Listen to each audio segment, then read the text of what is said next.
Abra comigo, querido irmão, nessa manhã, a palavra de Deus, lá no Evangelho de João, no capítulo 5. Evangelho de João, capítulo 5. Evangelho de João, capítulo de número 5.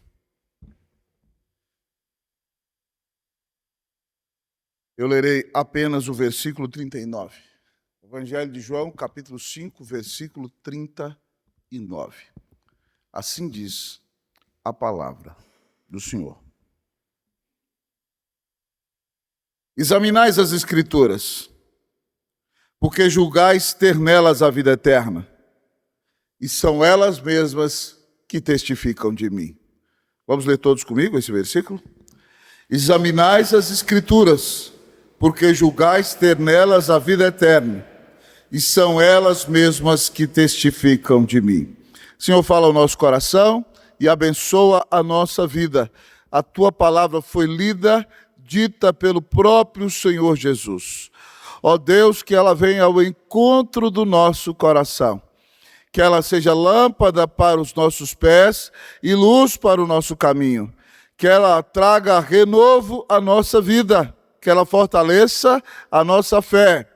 Que ela nos alimente e dê sedente, Deus, ó Pai, para que sejamos vitoriosos contra o pecado e mais semelhantes a Cristo Jesus durante todos os dias da nossa vida. Fala conosco, Deus, nos abençoa, nos alimenta, nos descedenta, nos renova. Nós oramos em nome de Jesus. Amém.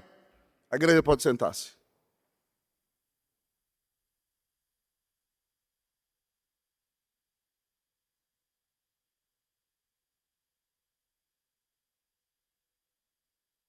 Queridos irmãos, podem entrar, sentar-se.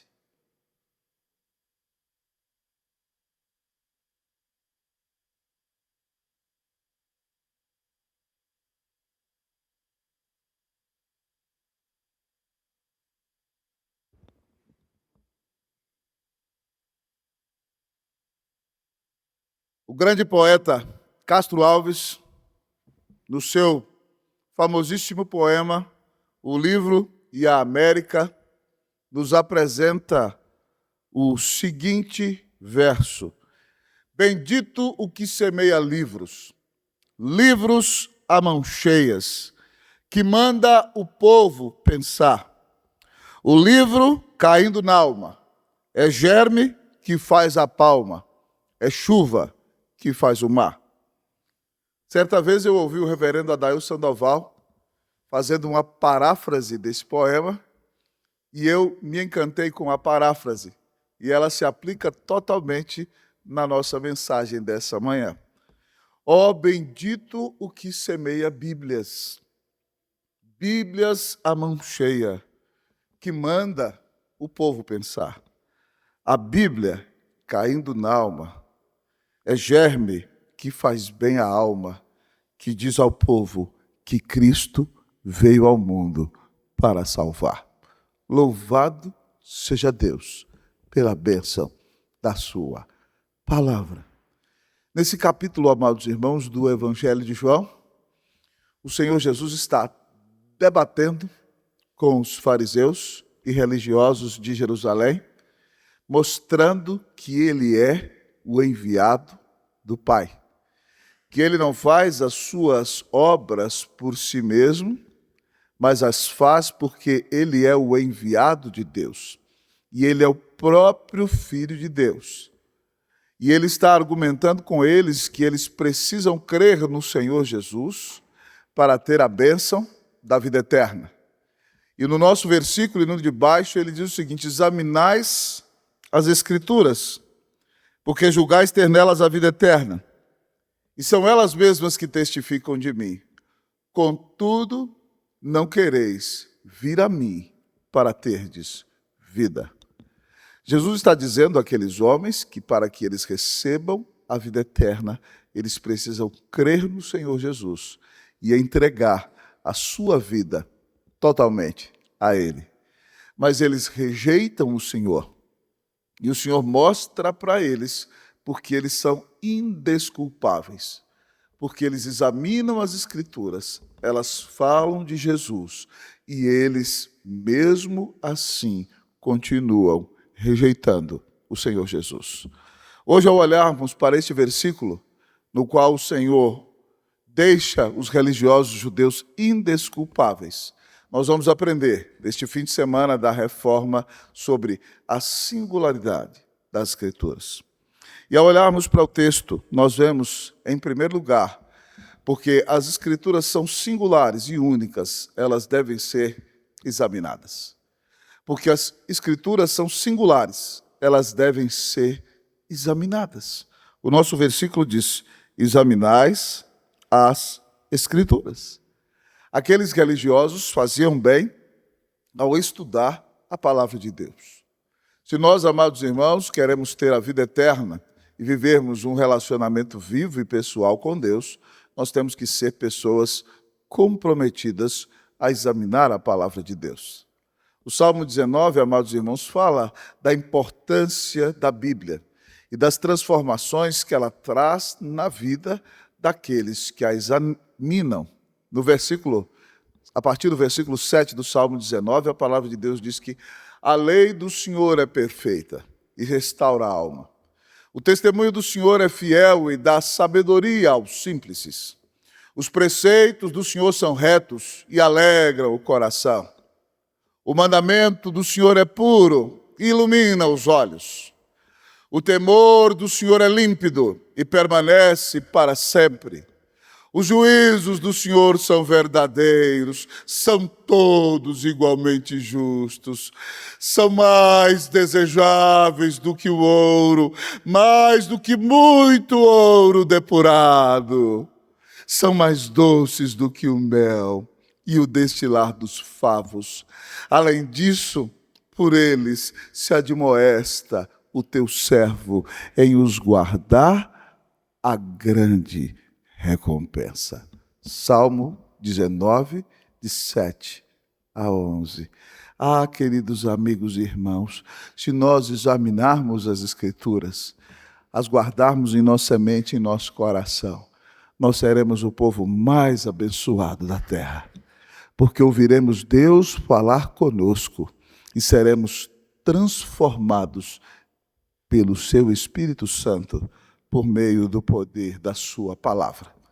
Ainda ontem, no sermão pregado, lá no Mackenzie, no culto da Reforma, comemorado pelos sínodos de São Paulo, eu citei uma pergunta que fizeram a Lutero, pouco antes da sua conversão. Perguntaram a Lutero, ele era um monge agostiniano, já doutor em teologia: Lutero, você ama a Deus? Ele diz: você me pergunta se eu amo a Deus? Quando eu olho para Deus, eu o vejo como um juiz com a sua espada de fogo flamejante, pronto a me destruir por causa dos meus pecados, e não existe nada que eu possa fazer para satisfazê-lo. Você me pergunta se eu amo a Deus? Há momentos nos quais eu odeio a Deus. E Lutero vivia uma vida angustiada, irmão, fazendo jejuns, açoitando suas costas, dormindo sem agasalho nas noites geladas da Alemanha, tentando buscar penitência para ver se alcançava a salvação. Mas nada lhe trazia paz e consciência ao coração.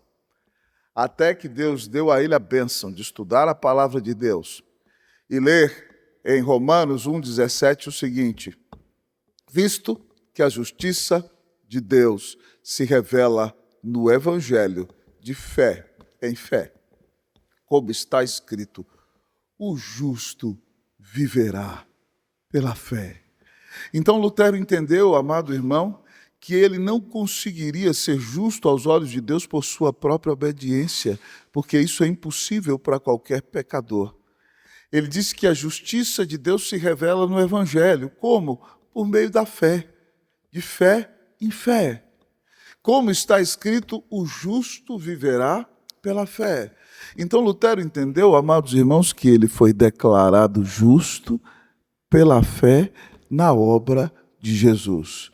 E ele diz que quando ele entendeu aquela verdade, então ele creu em Jesus como seu único Senhor e Salvador, e foi como se uma carga caísse dos seus ombros, como se as escamas caíssem dos seus olhos, E ele diz que foi como se ele tivesse quase que literalmente entrado no paraíso de Deus. Porque a alegria de Deus inundou a sua alma. A paz de Deus tomou o seu coração. Porque ele sabia que ele era perdoado. Ele foi declarado justo pela fé no tribunal de Deus. E agora ninguém poderá arrebatá-lo das mãos do Senhor. Louvado seja Deus, amados irmãos. Porque este livro é singular. É a revelação de Deus a nós. Eu e você devemos examiná-lo. Porque todo aquele que o examinar e crer na sua mensagem será salvo. Mas terá a sua vida moldada à imagem de Cristo Jesus. Que neste fim de semana da reforma, você se comprometa a ser um cristão mais sincero e verdadeiro e a amar esse livro, a examiná-lo, a estudá-lo todos os dias, a pedir ao Senhor, Deus, fala comigo quando eu ler a Tua palavra. Usa a Tua palavra para mudar o meu caráter, o meu testemunho e a minha vida. E se você examinar as Escrituras, você vai ser impactado com o Evangelho de Cristo. E a sua vida vai ser transformada para a honra e para a glória do nome de Jesus. Não há livro tão maravilhoso como a Palavra de Deus. Porque todos os livros nós lemos, mas o único livro que nos lê é a Escritura, a Santa Palavra de Deus. O tema da nossa mensagem é a singularidade das Escrituras. Pastor, por que a Escritura é singular? Ela deve ser examinada. Mas o que mais devemos fazer, irmão?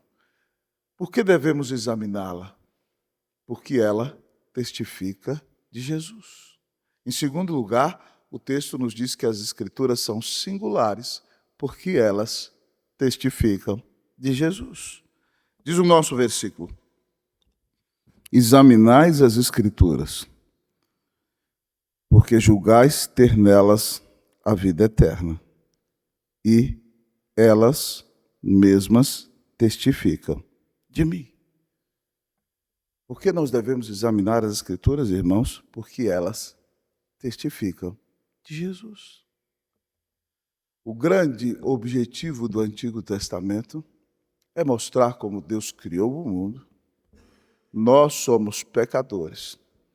E a partir do momento em que pecamos, como Deus começa a apresentar o grande plano da nossa salvação. No primeiro dia em que nossos pais pecaram, o Senhor Deus se dirigiu à mulher dizendo o seguinte, que além de receber a sua consequência, Deus mandaria para ela um filho, cujo calcanhar seria mordido pela serpente. Mas ele esmagaria a cabeça da serpente com a pisada do seu calcanhar. E ali o Antigo Testamento já está falando de Jesus, que com sua morte nos deu a vida eterna e destruiu o diabo, o inferno e todas as potestades da cruz, dando salvação ao seu povo, dando-nos a bênção de sermos reconciliados com Deus. E os símbolos, irmãos, do Antigo Testamento, todos eles apontam para Jesus. O altar do sacrifício aponta para Jesus. A arca aponta para Jesus. O tabernáculo no deserto aponta para Jesus. O templo aponta para Jesus. Todo o trabalho dos sacerdotes aponta para Jesus. Tudo é preparo, amado irmão, para que na plenitude dos tempos o Filho de Deus viesse ao mundo e desse a vida na cruz do Calvário para nos salvar. Louvado seja Deus, amados irmãos. As Escrituras são singulares porque elas testificam de Jesus. O grande objetivo deste livro é revelar o amor de Deus a nós por meio do seu Filho, que deu a vida na cruz para nos salvar e pagar os nossos pecados. É por isso, amados irmãos, que nós não podemos crer em Jesus de qualquer maneira. O mundo dos nossos dias quer crer em Jesus de qualquer forma. Se você anda na rua e você pergunta às pessoas, não, eu creio em Jesus. Eu creio que Jesus é um bom exemplo a ser seguido. Eu creio que Jesus foi um bom mestre. Eu creio que Jesus foi um excelente filantropo. Eu creio que Jesus foi o maior psicólogo que já existiu. Eu creio que Jesus foi, querido amigo e irmão, um reformador social. As pessoas querem crer em Jesus do jeito que elas querem. Mas Jesus disse lá na festa dos tabernáculos, em João 37, 38, o seguinte: se alguém tem sede, venha a mim e beba. Quem crer em mim, como diz a Escritura, do seu interior fluirão rios de água viva. Você não pode, amado irmão, simplesmente acreditar em Jesus como qualquer coisa. Mas você tem que confiar nele, como diz a Escritura. E a palavra de Deus diz que ele é o Filho de Deus, que veio a este mundo e deu a sua vida na cruz para pagar os nossos pecados. Ame a Escritura, leia a Escritura, porque ela fala de Jesus. Eu não sei se você já teve a oportunidade de ver na internet ou ouvir o relato de algumas tribos quando elas recebem a tradução da palavra de Deus em sua língua. É algo fenomenal. Reverendo Ronaldo Lidório, eu já ouvi testemunhar mais de uma vez, nós pregamos juntos num congresso nos Estados Unidos esse ano, e mais uma vez Ronaldo repetia que quando ele estava ali no final do seu ministério na África, traduzindo o Novo Testamento para o Limon-Peln, a língua dos concombas, os concombas quase que o torturavam, porque ele tinha que trabalhar se dedicando à tradução das Escrituras. Então, eles levavam a comida até ele e sua família, não o deixavam tirar água, mas Ronaldo era humano. Depois de 10 horas de tradução num dia, ele parava para descansar. Então, alguns dos membros da igreja chegavam para ele e diziam: você não tem vergonha de ficar aí descansando, não?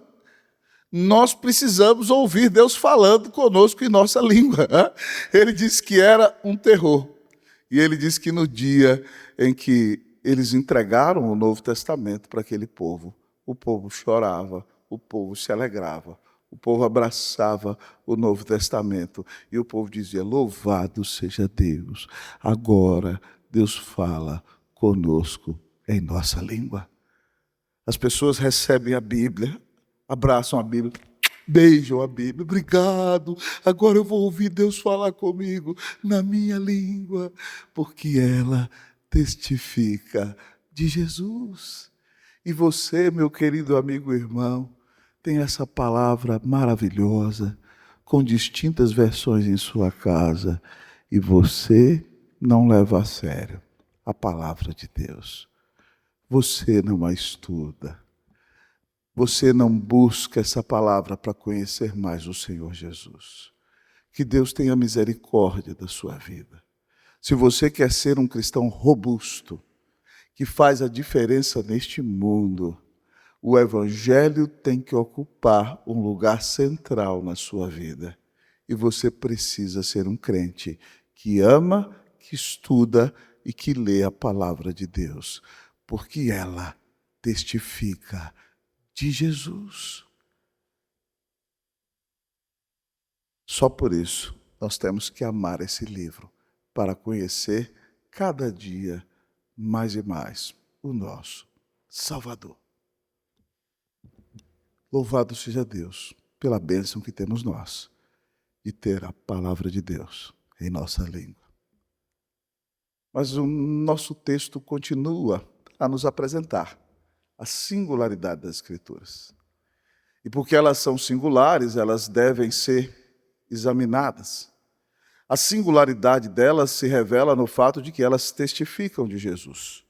Mas, em último lugar, o texto nos apresenta a singularidade das Escrituras no fato de que ela nos traz a vida eterna. Ela nos traz a vida eterna. Diz o nosso versículo: examinais as Escrituras, porque julgais ter nelas a vida eterna. E são elas mesmas que testificam de mim. Veja bem, meus queridos amigos e irmãos, que esses judeus não tinham uma teologia ruim. Eles estudavam as Escrituras, porque julgavam que nelas estava a vida eterna. Eles tinham uma teologia boa. Eles sabiam que a mensagem da palavra de Deus daria a eles a vida eterna. O problema deles era a prática. Jesus disse: elas testificam de mim. Mas a prática deles, no versículo 40, diz: contudo, não quereis vir a mim para terdes vida. Eles estudavam as Escrituras, eles tinham boa teologia, as Escrituras falavam do Messias, e Deus mandou o Messias e eles rejeitaram o Salvador. E por essa causa, por não crer naquele de quem a Escritura testifica, eles não tiveram a vida eterna, não receberam o perdão de pecados, e não tiveram, irmãos, a bênção da paz com Deus. Ah, queridos amigos e irmãos, nós louvamos a Deus, porque o Senhor abriu o entendimento deste livro para nós. E nós temos crido que Jesus Cristo é o Filho de Deus. E por causa disto, amados irmãos, nós temos a vida eterna. João 3,16, esse próprio Evangelho diz que Deus amou ao mundo de tal maneira que deu o seu Filho unigênito para que todo aquele que nele crê não pereça, mas tenha a vida eterna. É por causa deste livro que eu e você cremos em Jesus. E por crermos em Jesus, nós recebemos a bênção da vida eterna. Irmãos, eu me lembro quando eu fui a Santiago a primeira vez, e eu me reuni com um grupo de jovens casais. Eu era um jovem pastor de 21 anos, e ali havia jovens casais de 22, 23, de 30, atrás de 35, e eu fui dar um estudo para eles quando fui conhecer a igreja. Uma casa muito bonita de um amado irmão, a casa dele era um castelo, literalmente. Nós nos reunimos ali, era inverno, todos tomando um café, um chá, o chão com eu estou falando alfombra, mas um carpete mais ou menos desse tamanho, e no castelo daquele irmão que estava numa montanha, tinha uma parede de vidro assim, que a gente via o vale e via a cidade de Santiago toda. Nós tivemos ali um estudo maravilhoso, e sentou do meu lado um rapaz muito simpático, esposo de uma jovem da igreja, e ele me disse assim: eu estou aqui, pero eu sou católico, apostólico, romano. ¿Eh? Eu falei: está bem, sem problema. Mas eu preguei o evangelho naquele dia. E de repente ele começou a ir todo domingo na igreja. E ele foi um domingo, foi 2, foi um mês, foi 3. E um dia ele ouviu uma mensagem na igreja que disse: venha a mim, você que está cansado e sobrecarregado, e eu vou te aliviar. Tome você o meu jugo e aprenda de mim, que eu sou manso e humilde de coração, e você vai achar alívio para a sua alma, porque o meu jugo é suave e o meu fardo é leve. E aquele moço, em lágrimas, amado amigo e irmão, no nosso primeiro acampamento de jovens, creu em Jesus, foi salvo, recebeu a vida eterna. Depois ele se tornou um dos meus principais amigos no Chile, se tornou um dos líderes com a sua esposa do nosso Ministério de Jovens Casais, foi eleito diácono da igreja, depois foi presbítero da igreja. Um grande companheiro que eu vi o Senhor convertendo e tive o privilégio de batizá-lo. Ele estava armado até os dentes. Mas quando o livro foi pregado, e o Senhor Jesus se levantou do livro e falou ao coração dele, ele creu, recebeu a vida eterna, se tornou um crente, uma testemunha viva de Jesus no seu trabalho, na sua família. A família daquele jovem ficou impactada porque agora ele não falava mais palavrão, o que é comum na cultura chilena, não fazia mais coisas erradas, não ia mais para a bebedeira, vivia para a glória de Deus. E se tornou uma bênção, uma testemunha viva nas mãos de Cristo Jesus. Depois de algum tempo, sua irmã começou a frequentar a nossa igreja. E seu irmão começou a ouvir o testemunho de Jesus. Porque aquele moço, impactado pelo Evangelho, creu em Jesus, recebeu a vida eterna e se tornou um missionário, um instrumento útil nas mãos do Senhor Jesus. Irmãos, nós continuamos pregando este livro, porque quando nós pregamos esse livro, quem se levanta do livro e se revela ao povo é aquele que nos amou e deu a vida na cruz para nos salvar. Ele diz: creia em mim e você será salvo. Ele diz: eu sou o caminho, a verdade e a vida. Ninguém vem ao Pai senão por mim. E de repente o pecador tem seus olhos abertos, crê em Jesus e recebe o perdão de pecados, recebe a vida eterna, recebe a paz com Deus. Que livro maravilhoso é a palavra de Deus. Ela deve ser examinada, ela testifica de Jesus, ela nos traz a vida eterna, porque nós cremos no Senhor e recebemos a sua salvação, o perdão de pecados, temos um lugar garantido nos céus e o Espírito Santo de Deus veio morar no nosso coração. Você tem amado esse livro? Você tem estudado esse livro? Você tem memorizado os versículos deste livro? A sua vida tem sido transformada porque você guarda esse livro no coração e na mente, e de repente, quando você vai cometer o pecado de outrora, esse livro te lembra que você está mal e você se arrepende e muda a sua prática para a honra e para a glória do nome de Jesus? A Escritura é singular. Por quê, pastor? Porque ela, amado irmão, testifica de Jesus, ela nos dá a vida eterna, ela deve ser examinada.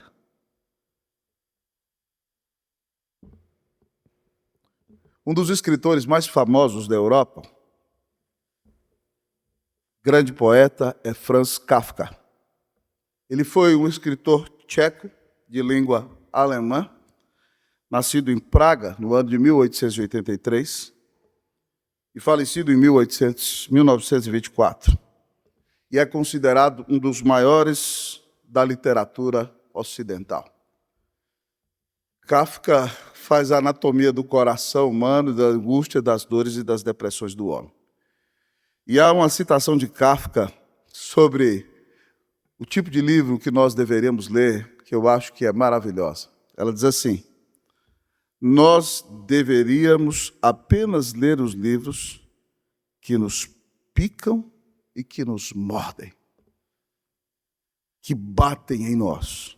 Se um livro que lemos não nos desperta como um murro estrondoso em nosso crânio, para que lê-lo?